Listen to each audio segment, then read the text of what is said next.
There comes a time in every film bro's life they discover a niche horror series most people haven't watched they get really, really into. You have Halloween, Nightmare on Elm Street, Friday the 13th, Hellraiser, Poltergeist, House, Wishmaster, Puppet Master, Gremlins, Xtro, Final Destination, Exorcist, Evil Dead, Demons, Night of the Demons if you're a real freak, Tremors, Saw, and don't forget Critters for if you would actually say Gremlins but think that's a bit too mainstream. Jesus Christ, give up smoking, Daniel. Now, don't worry, I can keep your secret, because for me, my favourite franchise is The Omen. 1976's The Omen, much like Carrie from the same year and The Exorcist, is a story that has been so influential and referenced so much that, while few people have seen it, most people know the basic plot. But what makes The Omen interesting, to me at least, is that the idea people have for what the film and its sequels are like is completely different from what they are. For people who don't know the film, the premise of The Omen follows the newly appointed American ambassador to the UK, whose new son Damien is actually the physical son of Satan as foretold in the Book of Revelation to bring about the end of days. Which really puts my D in history into perspective. Typically, the idea of this film people have is of a slow, talky, religious and metaphysical horror akin to The Exorcist, when really The Omen is a gory thriller of a serial killer toddler and how a whole shitload of people are desperate to stab him with the 7 sacred daggers of Megiddo. The kills in The Omen are a solid precursor to the likes of Final Destination with how elaborate they get, and there are some absolutely nuts choices throughout all the films. The first film especially goes really interesting places with its music, like this hellhound that brings the techno.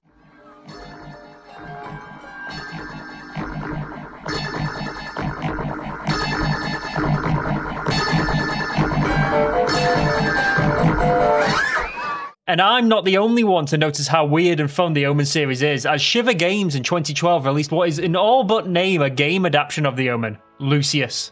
Based more on the second Omen film, Lucius is a collection of 18 Hitman-style murder puzzles as you play as Lucius, the young Antichrist tasked by his real father to gather new souls for him. This is in opposition to why Damien kills in the Omen films. Damien through Omen 1 and 2 is focused on securing his inheritance, while Lucius is just after killing every single person in his mansion. In the first film even, Damien starts as like a feral monster child who doesn't really seem even aware of what's going on, as satanic helpers do most of the killing. His only real standout moment is this time he goes absolutely apeshit and attacks his mum over being made to go to church. I mean, I agree, kid, but fucking hell, was your acting coach a baboon? But by the second film, Damien is much more lucid and actively using his powers for his own benefit like Lucius does in this game. I won't be referencing the third Omen film much in relation to Lucius, as that film has Damien played by Sam Neill, and it spends a lot of the runtime with him homoerotically draped over a statue of Jesus while talking shit and killing people with psychically controlled beagles. Being a low-budget 3D indie game from 12 years ago, Lucius feels about as stable as the Argentinian economy, but I must say, outside of one instance, I never suffered a serious bug, and the game never crashed. Say what you want about Satan, it clearly has standards when it comes to PC ports.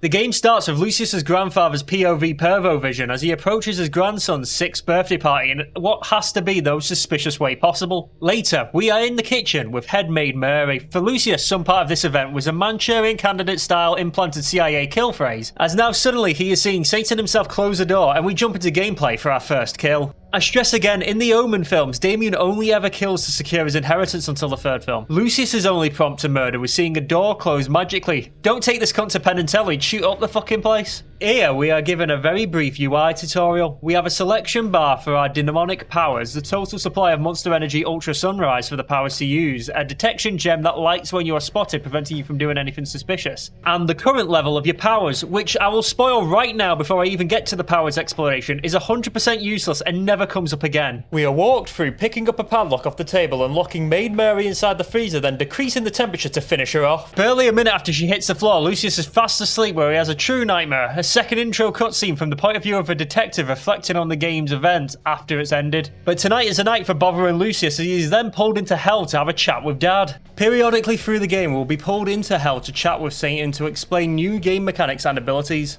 We don't get any powers yet, but he gives us a flashlight and teaches us how to use the inventory to combine items, and he also gives us our journal and a map to help get around the house, before proving he truly is the most evil being of all by kicking us into a mandatory stealth section. There are a small handful of sections like this in the game. They all start with Lucius sneaking out of bed for one reason or another, and they are exponential in how much bullshit they throw at you. Starting with this first one, we have absolutely no threat, and we are just to retrieve the padlock from the freezer before the maid's body is discovered to frame her death as an accident. This is our first chance to wander through the house, but all non-relevant doors are locked. Picking up the lock completes the objective and the maid's death is ruled an accident. 6 days later though, it's time for Lucius to kill again and we are let off the lead to finally explore the house. The The game takes place entirely within the house of Lucius's adoptive family, the Dante Manor, and being the sole location for the entire game, it is realistically quite large, with 3 floors, servants' quarters, wine cellar, and a grounds, with all the locations ending up being used for at least one mission. Now we are in the daytime, we can see that visually for the time, the game is actually perfectly fine, and the heavy film grain and slightly hazy colours do make the game look as if it was filmed in the 1960s, which, while great aesthetically, when a significant amount of your game is finding specific small objects, hazy is the last thing you might want to be.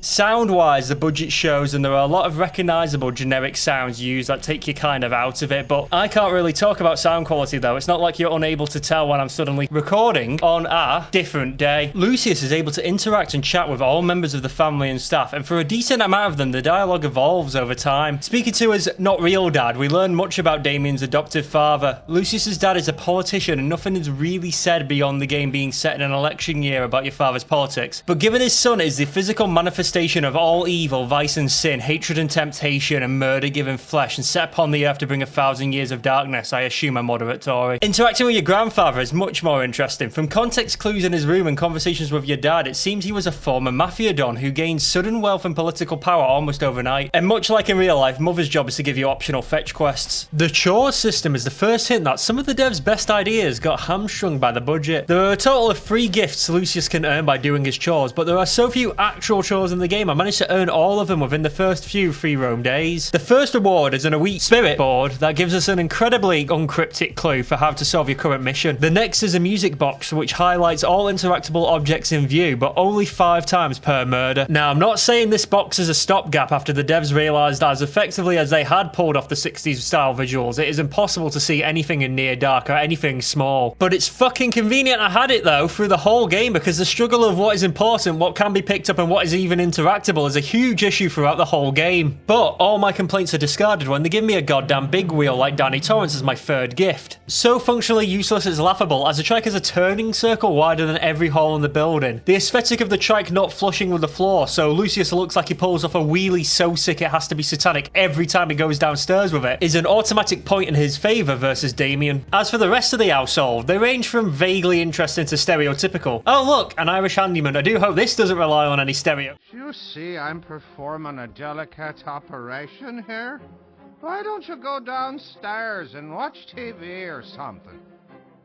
Fucking hell. We also have a Catholic Hispanic maid who puts crosses all over the house that prevent your devil magic, unless you turn them upside down. Our pervert uncle who spends every day until it's finally time to kill him locked in an actual porn dungeon. Another younger maid, dusty older head butler, driver, mechanic, butcher and accountant round out the staff, and during the early missions the house does actually feel genuinely alive, with every floor full of activity from all the staff going about their actions, which is a shame that the first missions are so limited, only using 1 or 2 areas at most, because by the time the house is thinned out is when you're having the missions that have you go through every corner of it. One aspect I do like is that nearly every item you're required to find for all the game's chapters can be acquired from day 1 just by exploring, which sets me off something fierce, and I go out the search with a ravenous desperation seldom seen outside of Skaghead stripping a place for copper wire. I manage in my first sweep to pick up some important items like a bottle of whiskey my uncle had stashed away and a screwdriver off the handyman, but not before checking the walk-in freezer out, and not to be woke or anything, but a family with this much cauliflower deserves what's happening to them. Not all your targets are always in the house. You'll be sometimes tasked with taking out a temporary visitor, and our first proper target is one of them, our father's campaign advisor. He is found in the main sitting room, a heavy smoker with his lighter left at the table beside him. I have played Hitman enough times to know that the only use for a character smoking in games is to cause comically large gas explosions. Plus, he's located next to the kitchen and its gas stove, so I immediately get cleverer than the game expected me to be and try to put the fireplace out. This is a running complaint I'll be having a lot. There is only one way to complete any of these chapters, and despite the physics, objects, powers, exploration and inventory system all saying otherwise to the player, absolutely no creativity is rewarded by the game, and everything must be done with the exact objects in the exact order the devs determined.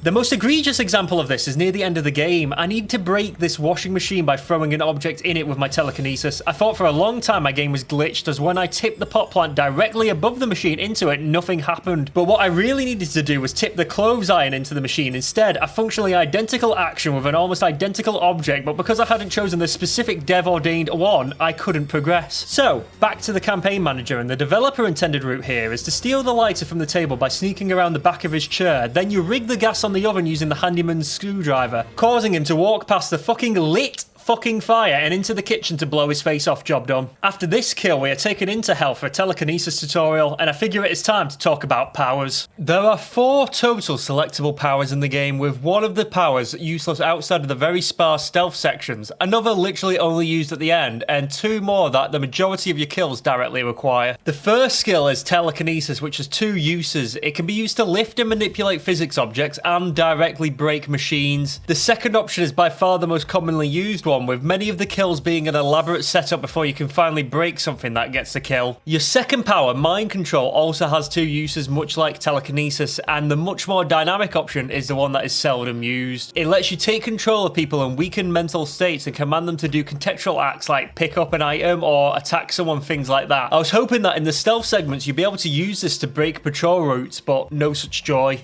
Mind Wipe is the next power and serves as essentially a spare life during stealth segments. All you have to do if you're spotted is just say go go gadget Alzheimer's, blast them directly in the cerebral cortex and off you fuck right past them, but you only get limited uses of this during these segments. And your final power is a fireball, almost exclusively used during boss segments. I'll save this for when we're into spoiler territory. All these powers work off a single recharging energy pool, and you are prevented from using them if a cross is present in the area. For a solid 4/5 of the game, the crosses never actually were a problem, but in the final act they become a huge thorn in your side. Finishing the tutorial and equipped with telekinesis, we are sent after our next target, the family's in-house butcher, and I'm left with no fucking clue at what this family actually eats, because there are whole pallets of cauliflower that are clearly not enough, as the house is equipped with its own meat processing cold room and easily a dozen whole pig carcasses to process and pack, in what I can only assume is no longer for personal consumption, but the family actively seeking revenge upon pigkind itself. And just one final note as I walk through the kitchen here. I do hope we're not still eating from this place after 2 separate people died in this room over less than a month. So, to deal with our target, we need a light bulb from the handyman, and then to hide ourselves in the one spot of the slaughterhouse the butcher cannot see us in to break the work light behind him with our powers. We then hand him the replacement bulb and activate the table saw as he stood over it by using our telekinesis once more. With this, we reveal the main gameplay loop, and for several chapters we simply get a new member of the house to target and have to solve the breadcrumb trail to take them out using items we found exploring the house. Personally though, my favourite bit of the exploration was figuring out the combination to Lucius's dad's safe, which rewards us with a usable gun, if you don't mind an instant game over whenever you fire it.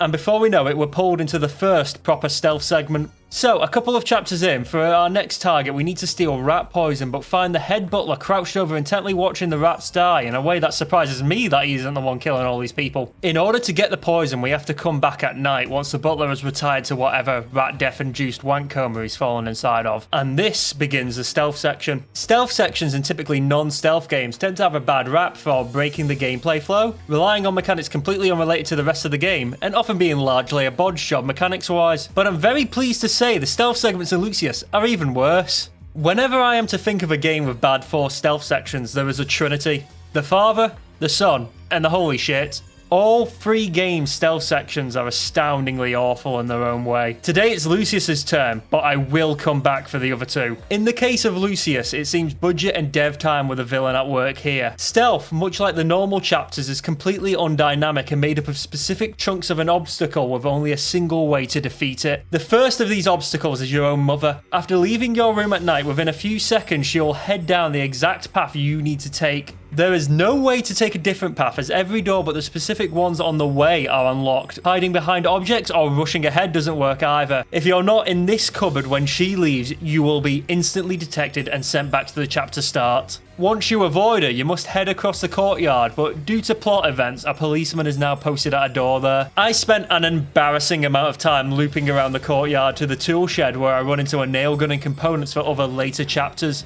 And it doesn't help either that the music box highlights objects that aren't even usable yet until much later in the game. Anytime I get close to the detective, I am again instantly spotted, and that is because what you need to do is brazenly walk up to the detective from the other side, and only when close enough can your telekinesis break the light above him. This distracts them and allows you to run inside and grab the poison, which instantly ends the stealth segment. With the gameplay out the way, it's time to get into the story, and if you don't want to be spoiled, make sure you head to this time code.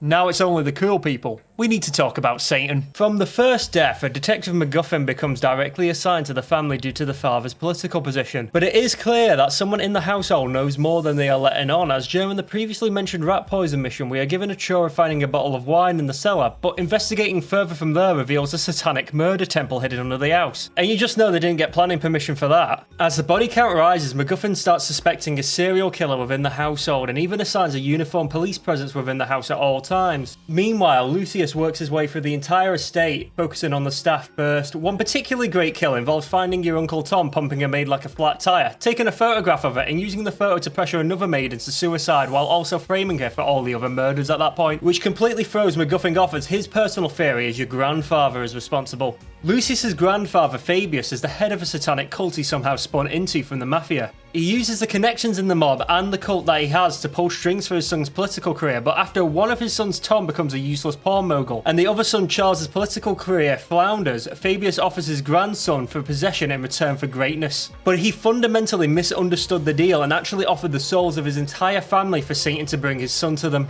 As the murders still don't stop after the framing, the pressure on the family causes them to act strangely, and reporters begin to sniff around the house. After Fabius captures one reporter who broke in, he wakes Lucius and reveals he knows who the boy is and tells him to meet him inside the satanic chamber. This leads to the worst stealth segment in the game. You're actually allowed to dynamically sneak, at least partly in this. You cannot just follow the most reasonable route though to the chamber, as apparently your granddad locked the doors behind him, the prick. So your first action involves sneaking outside and knocking out the power. The night this takes place on is stormy, with the power flickering on and off anyway. You'd think a cool mechanic would be sneaking whenever the lights come off, but no, your first action is using telekinesis to take out the lights. Which leads to the whole house being patrolled by the remaining maid, the policeman, your father, and the mechanic. You absolutely will get spotted doing this, and your only safety net is your memory wipe spell with its limited charges, which means rationing when you are spotted and getting as far as possible in the limited free time you get to react to being noticed before blasting them with dementia. And for once, in the entire playtime of this game, the cross mechanic is actually effective. Just before the home stretch in the laundry room, there's a cross right at the back, and this room is the end of the patrol path for two different people. If you get caught here, you'll be unable to brain blast them, and you won't have time to run over and flip the cross. It's actually good and challenging design, and got me a whole bunch of times, so well done. Once you reach the underground temple, Fabius reveals he has a truly bizarre grasp on who has the power here, and makes you do a bunch of busy work preparing the captured reporter for a final sacrifice that will empower Lucius to the point he won't need to kill the rest of the family.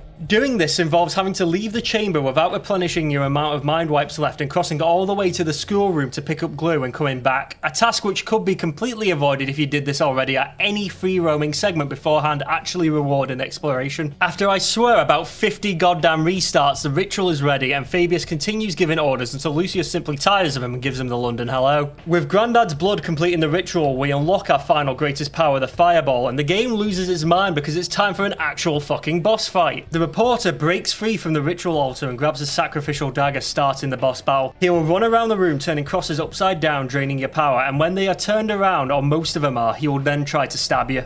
Now the problem is, Lucius obviously cannot use his powers when the crosses aren't upside down, and the game just heavily rewarded previous exploration. Maybe, just maybe, I am underground, nobody would hear it, I've already directly stabbed someone in an obvious murder, no one will come down here. What if I maybe equip the revolver and... Fuck's sake! No, we're back to the game narrative choke chain, and we must turn the crosses around and slowly whittle down his health bar with our fireballs. After Fabius's disappearance, our father ends up stumbling upon his satanic text in his room and realises what we are, and this finally shatters our dad's mind, making him weak enough that he can be mind controlled into taking our mother out in front of the police before he can reveal the truth. Left alone now with Deputy Bumfuck while the detective pursues our father, we complete a series of telekinesis physics puzzles to bait the deputy into shooting the crosses out in the room we are left in with him, before he gets a chop from the ceiling fan. Unfortunately though, we can't celebrate for too long because Dad's back and he's pretty pissed off. He had doubled back on himself and linked up with some incredibly easily convinced priests ready to exorcise me, and the game offers us a choice now: puzzle piece or fire. What the game is offering here is if the final chapter should be a traditional boss fight, or a puzzle like the previous chapters have been. Picking the action ending first, you'll find it's just you, your dad, and 2 priests, with fire being your only defense. Just like my days at Catholic school. Luckily, the priests go down like the floor is made of unattended children. Only 1 fireball is enough to trap them in a ragdoll loop. The problem is you need to catch them both, as the priests are surprisingly nippy and will instant kill you with a touch. Your dad is a completely different matter. Carrying a fire extinguisher, he has no need for the holy light of Jesus Christ, as he just smacks you over the head with it. Your fireballs are also completely useless, leaving you having to stun him underneath a broken pillar, then use your telekinesis to bring it down on him.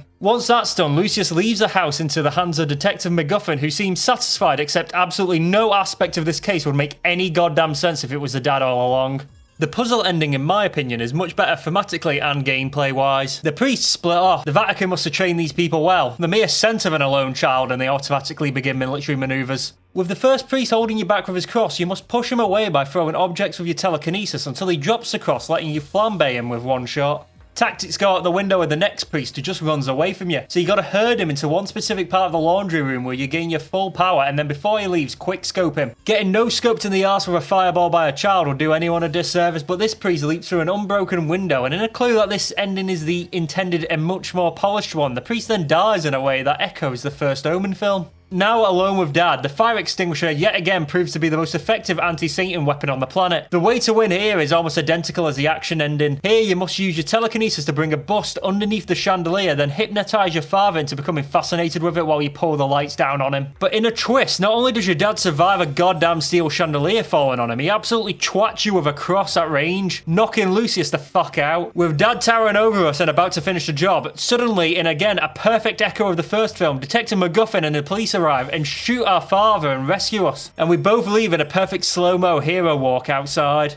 Big ups to reverse_clang2.wav in the credits. Really pulled through for us there, mate. Overall, despite its issues, the game really brought a unique concept and turned it into a pretty interesting take on Hitman style gameplay, with pretty much every problem I had being chalkable to the budget, not the development. And I do know that the devs learned from this, and the sequels to Lucius open up significantly more. I'm looking forward to doing videos on them, and I hope they follow the arc of the films, and the third Lucius game also has a montage of baby murder. After story completion, a new option appears at the menu called Extra. Clicking it, we have Chapter 1 and Chapter 2. I'm on the house balcony with my fireball power, and what is...